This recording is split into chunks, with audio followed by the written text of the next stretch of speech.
discussion is about the wax in the ear. So, a patient with presenting complaint of ear blockage, itching, and earache for about 2 weeks can have wax in his ear. Okay, so किस तरह से patient आएगा, कहेगा कि मेरा कान बंद है. ठीक है.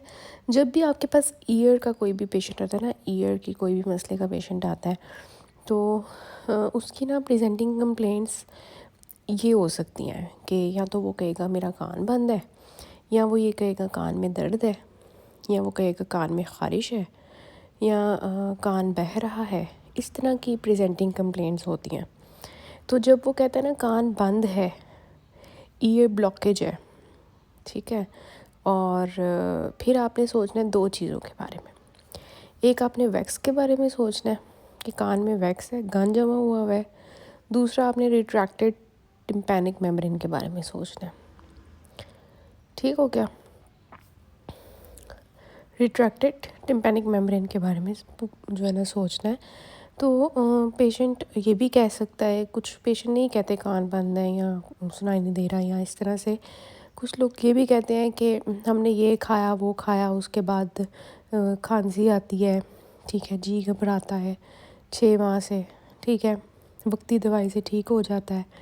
तो इस तरह की कहानियाँ सुनाना शुरू कर देगा. तो आपने ना उसकी इस कहानियों के बारे में नहीं सोचना.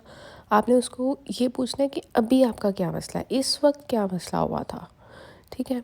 तो फिर वो थोड़ा सा एक्सप्लेन करेगा कि जो है कान बंद है, ठीक है, या इस तरह से. तो या हम सुनाई नहीं देता, या इस तरह से उलझन होती रहती है. तो फिर आपने जो है ना वैक्स या रिट्रैक्टेड टिम्पैनिक मेम्ब्रेन के बारे में सोचना है. ठीक है. तो जो है फिर आपने जो है ये पूछना है. अब इसको डिफ्रेंशिएट करना है कि वैक्स है या रिट्रैक्टेड टिम्पैनिक मेम्ब्रेन है. तो उन दोनों को डिफ्रेंशिएट करने के लिए आपने ये पूछना है कि आपने किसी हिली एरिया का तो नहीं सफ़र किया था कुछ दिन पहले, या एरोप्लेन में ट्रैवल किया हो, ठीक है. सडन डिसेंट की वजह से ना रिट्रैक्टेड टिम्पैनिक मेम्ब्रेन हो जाती है और कान बंद हो जाता है. तो ये हिस्ट्री आपने ट्रैवल हिस्ट्री पूछ लेनी है. सडन डिसेंट की हिस्ट्री किसी भी तरीके से पूछ लेनी है. ठीक है. इसके अलावा आपने पूछना है कि पिछले दिनों आपको कोई खांसी, बुखार वगैरह, नज़ला वगैरह तो नहीं हुआ था. ठीक है. तो वो अपर रेस्पिरेटरी ट्रैक्ट इन्फेक्शन उसके साथ एसोसिएटेड हो सकता है. ठीक है. कफ, राइनाइटिस, फेरेंजाइटिस की हिस्ट्री आपने थोड़ी बहुत पूछ लेनी है. ठीक हो गया. तो अब हमारे पास पेशेंट कैसे आया वैक्स का, कि कान बंद है, सुनाई कम देता है, थोड़ी बहुत कान में ख़ारिश होती है, ज़्यादा नहीं होती, ठीक है, और थोड़ी बहुत दर्द होती है, ज़्यादा दर्द नहीं होती. ठीक है. जब थोड़ी बहुत इचिंग है ना, तो आप वैक्स के बारे में सोचेंगे. बहुत ज़्यादा इचिंग है तो ऑटोमाइकोसिस फंगल इन्फेक्शन के बारे में सोचेंगे. ठीक है. अगर थोड़ी सी एयर है तो वैक्स के बारे में सोच सकते हैं ये ब्लॉकेज के साथ. अगर बहुत पेन है, रेड इन्फ्लेम्ड पिन्ना है, हाथ नहीं लगाने दे रहा पेशेंट कान को, तो फिर आप ओटाइटिस एक्सटर्ना के बारे में सोचेंगे. ठीक हो गया. तो ये ईयर ब्लॉकेज इसकी मेन कंप्लेन होती है वैक्स की, कान बंद है. ठीक है. और फिर रिट्रैक्टेड टिम्पैनिक मेम्ब्रेन को भी आपने इससे डिफ्रेंशिएट कर लेना पेशेंट से ये क्वेश्चन करके कि उसका रीसेंट डिसेंट कोई ट्रैवल तो नहीं हुआ था. ठीक है. फिर जो आप करते हो एग्ज़ामिनेशन कान की, जब आप पेशेंट की कहानियाँ सुन लेते हो उसके बाद आपका काम है आपने एग्ज़ामिनेशन शुरू करनी है. वाइटल्स ले लो पेशेंट के. ठीक है. थोड़े बहुत कि कहीं उसको बुखार वगैरह तो नहीं एसोसिएटेड या इस तरह से, और उसके बाद आप उसकी कान देखो. ठीक है. अब कान देखने के लिए क्या करना है, कान देखने के लिए जी आपके पास होना चाहिए एक ईयर स्पेकुलम. ठीक है. वो आपके पास आ जाता है कोई 200 रुपये का छोटा सा. वो आपके पास 4-5 होने चाहिए अपने क्लिनिक पे. ठीक है. और साथ में आपके पास एक टॉर्च होनी चाहिए. टॉर्च जो है वो लोकल टॉर्च भी आ जाती है, महंगी भी होती हैं टॉर्चेस. तो आप जो है लोकल टॉर्च 700-800 की आती है, वो आप लेके अपने पास रखो. हेड टॉर्च होती है या वो ठीक है, वो आप ले लो। ईयर स्पेकुलम डिफरेंट साइज़ के रखो अपने पास, कि अडल्ट और चिल्ड्रन दोनों को एग्जामिनेशन कर सको। ठीक है, क्योंकि अब टॉर्च जो है आप सस्ती वाली भी ले सकते हो, क्योंकि आप कोई सर्जरी वगैरह तो नहीं परफॉर्म करने लगे, कोई प्रोसीजर तो नहीं करने लगे कि आपको हाई एंड फाई टॉर्च की ज़रूरत है। Just you have to look into the ear कि मसला क्या चल रहा है। ठीक है, तो इस तरह से जब आपने अंदर देखा ईयर स्पेकुलम से, टॉर्च से कान के अंदर, तो फिर जी आपको वहाँ पर अगर तो वैक्स हुई, ठीक है, तो वो आपको कोला कलर्ड की, पेप्सी कलर्ड की या ब्राउन कलर की कह सकते हैं। ठीक है, ब्राउन, डार्क ब्राउन मैस मिल सकता है ईयर के नाल में, तो you will think of this ear wax. Okay, so इस तरह से जी आपने कंफर्म कर लिया जी ये वैक्स ही है। ठीक है, तो ये वैक्स होती क्या है एक्चुअली, आपको पता है कि कान के अंदर भी हमारे थोड़े बहुत बाल होते हैं, हेयर फॉलिकल्स होते हैं। तो हेयर फॉलिकल्स के, हेयर ग्लैंड्स के जो है वो वहाँ पे सिक्रीशंस जमा हो के सीबम इकट्ठा हो जाता है, तो उसकी वजह से ये वैक्स होती है। और ये एंटी बैक्टीरियल रोल प्ले कर रही होती है, बैक्टीरियोस्टेटिक होती है। तो साथ ही हम ये बात सोचेंगे कि अगर ये एंटी बैक्टीरियल है, बैक्टीरियोस्टेटिक है, और हमने इस वैक्स को रिमूव कर दिया, तो उसकी वजह से क्या होगा, वहाँ पर इन्फेक्शन होने के चांस है।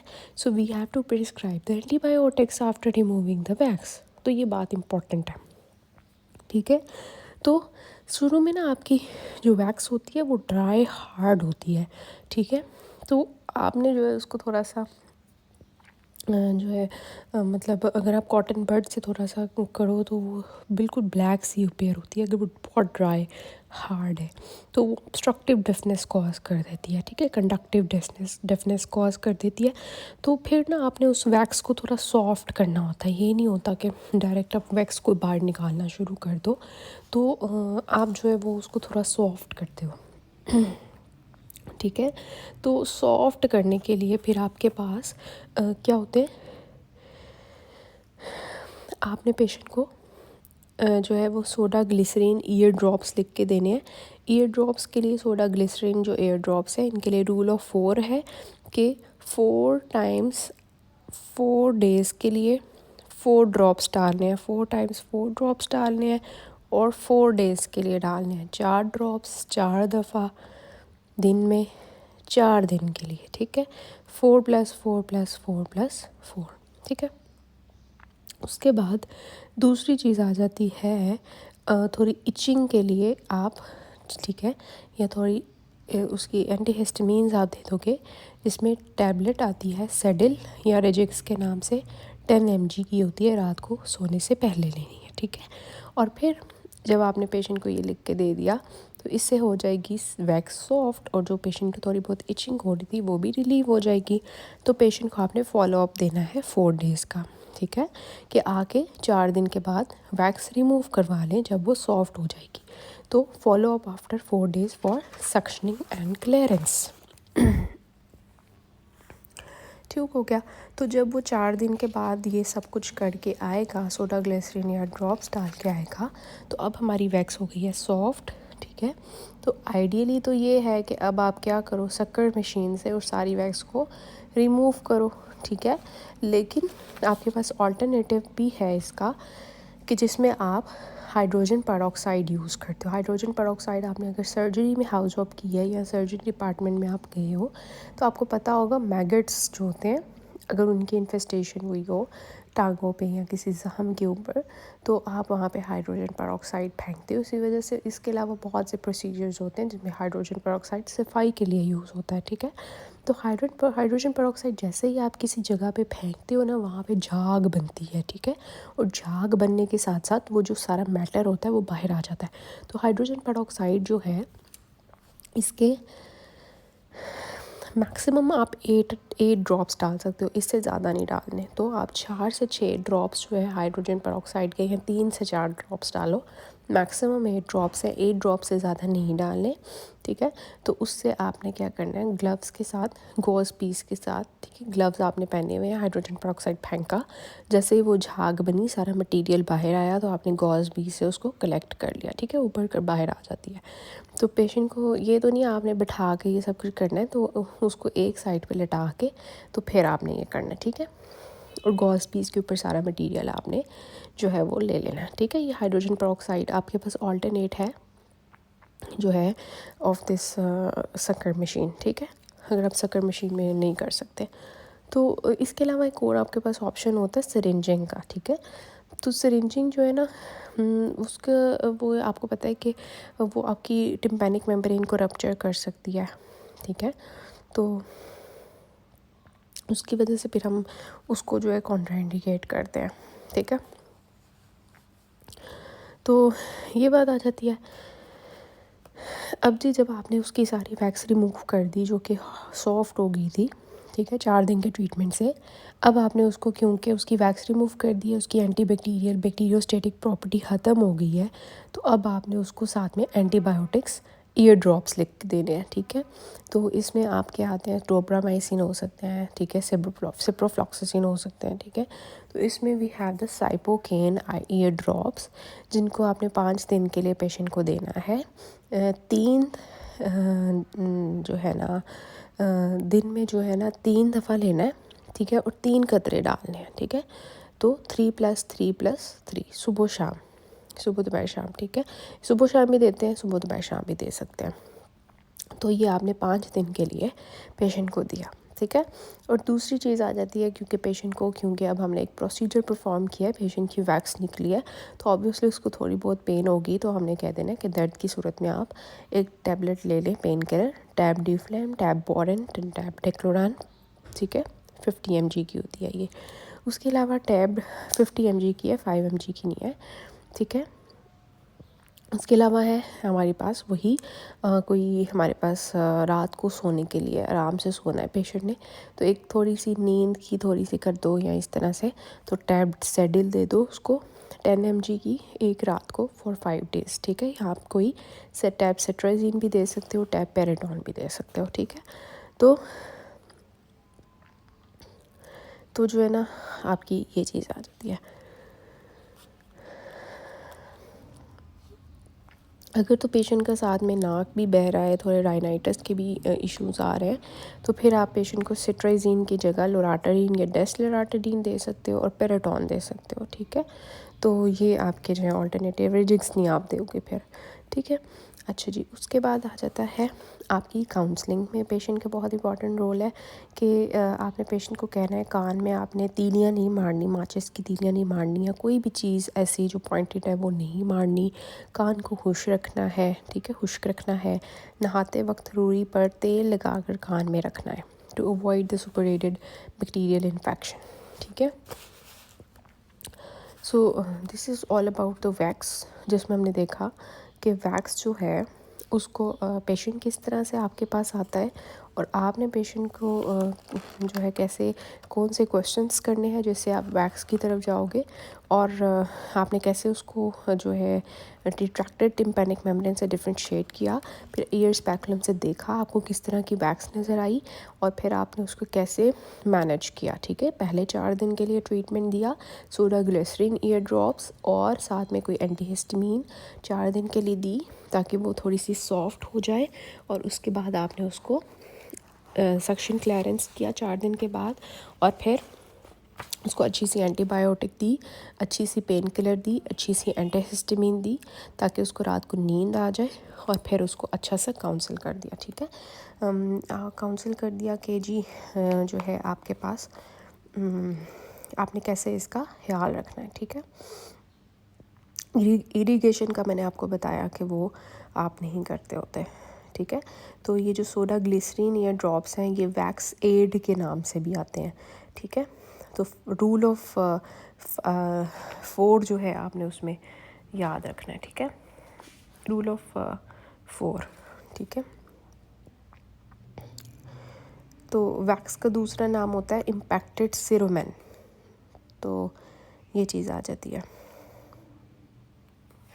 अच्छा, एक और बात बहुत इम्पॉर्टेंट है कि आपने जो टॉपिकल ईयर ड्रॉप्स आप यूज़ कर रहे हो, सिपोकेन है या सोडा ग्लिसरीन है, ये आपने तब उसको प्रिस्क्राइब करना है जब उसकी टिम्पैनिक मेम्ब्रेन जो है वो इंटैक्ट है। टिम्पैनिक मेम्ब्रेन जो है वो अगर रप्चर हुई हुई है, रप्चर टिम्पैनिक मेम्ब्रेन के साथ पेशेंट आ रहा है, तो ऑब्वियसली अगर आप कोई अंदर कान में चीज़ें डालोगे तो वो आपकी फर्दर इन्फेक्शन कर सकती है मिडल ईयर में जब चले जाएगी ना सारा। तो इस वजह से टॉपिकल जो है कोई भी थेरेपी ईयर ड्रॉप्स की वो टिम्पैनिक मेम्ब्रेन के रप्चर होने की सूरत में कॉन्ट्रा इंडिकेटेड है। इसी तरह जब इरिगेशन अगर आप फॉर एग्जांपल कर रहे हो, आपके पास और कोई फैसिलिटी नहीं है, तो टिम्पैनिक मेम्ब्रेन इंटैक्ट होनी चाहिए, फिर ही आप इरिगेशन करोगे, ठीक है। और इरिगेशन में आप ऑब्वियसली एक जो है कर रहे हो, मतलब वो ना थोड़ा सा इरिगेशन में आपके टिम्पैनिक मेम्ब्रेन रप्चर हो सकती है। इसके अलावा इरिगेशन करने के बाद आपने उसकी अच्छी सी ना ड्राई करना है एयर कैनाल को, ठीक है, थॉरली ड्राई करना है to avoid the otitis externa. तो बहुत से डॉक्टर्स होते हैं या जो है ये लोग होते हैं जो कि क्या कर रहे होते हैं क्लिनिक्स में कि इरिगेशन करते हुए या तो टिम्पैनिक मेम्ब्रेन रप्चर कर देते हैं या फिर इतनी गंदे तरीके से इरिगेशन करते हैं कि पेशेंट को बाद में ओटाइटिस एक्सटर्ना हो जाता है, ठीक है। तो ये जो है ना बहुत इम्पॉर्टेंट है।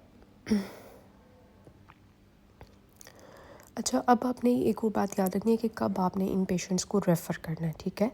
तो जब हमारी जो ईयर वैक्स है वो बार बार रिकरेंट हो रही है, ठीक है, और अगर जो हमने ये सारे ट्रीटमेंट्स किए हैं इनसे भी वो ठीक नहीं हो रही, ठीक है, या फिर टिम्पैनिक मेम्ब्रेन की परफोरेशन हो गई है, ठीक है, अलॉन्ग विद द वैक्स, या आपसे हो गई है, या क्रोनिक ओटाइटिस मीडिया है, उस केस में हमने इस पेशेंट को रेफ़र कर देना to the ENT specialist. Otherwise आप इस पेशेंट को खुद ही ट्रीट करो अगर आपके पास आता है, ठीक हो गया। सो this is all about ear wax. Next में हम देखेंगे ओटाइटिस मीडिया।